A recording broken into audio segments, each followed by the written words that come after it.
بسم اللہ الرحمن الرحیم۔ عدت کے شرعی احکام۔ صورت 1، جس عورت کو شوہر نے کسی بھی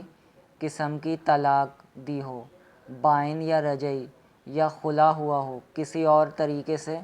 نکاح ٹوٹ گیا ہو اور پھر عدت ختم ہونے کے بعد اس کے شوہر کا انتقال ہو جائے تو شوہر کے انتقال کی وجہ سے عورت پر دوسری عدت لازم نہیں ہوگی اور وہ عورت اس خاوند کی وارث بھی نہیں ہوگی،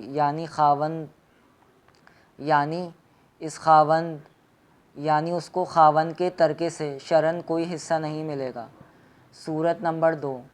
اگر عدت ختم ہونے سے پہلے شوہر کا انتقال ہو جائے تو اس میں درجہ ذیل تفصیل ہے۔ اگر خاوند نے طلاق رجعی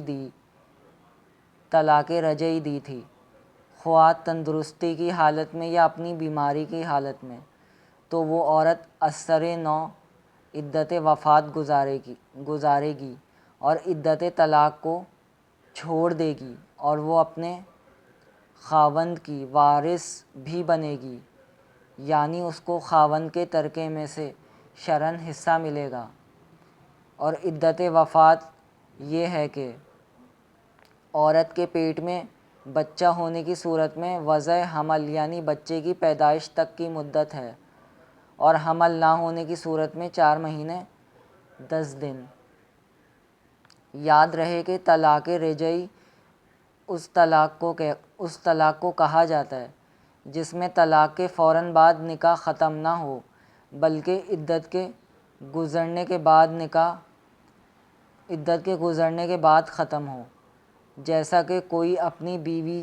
کو یہ کہہ دے کہ میں نے تم کو 1 طلاق دی۔ صورت نمبر 3، اور اگر خاوند نے طلاق بائن دی تھی اور طلاق کے وقت خاوند تندرست تھا، خواہ طلاق عورت کی مرضی سے دی ہو یا اس کی مرضی کے بغیر، پھر عدت طلاق ختم ہونے سے پہلے شوہر کا انتقال ہو گیا تو اب وہ عورت عدت طلاق کی جتنی مدت باقی رہ گئی ہو وہ پوری کرے گی، عدت وفات نہیں گزارے گی اور وہ اپنے خاوند کی وارث بھی نہیں بنے گی، یعنی اس کو خاوند کے ترکے میں سے شرعاً حصہ نہیں ملے گا۔ یاد رہے کہ طلاق بائن اس طلاق کو کہا جاتا ہے جس سے نکاح فوراً ٹوٹ جائے۔ صورت نمبر 4، اور اگر طلاق بائن کے وقت خاوند بیمار تھا اور طلاق عورت کی رضامندی سے تھی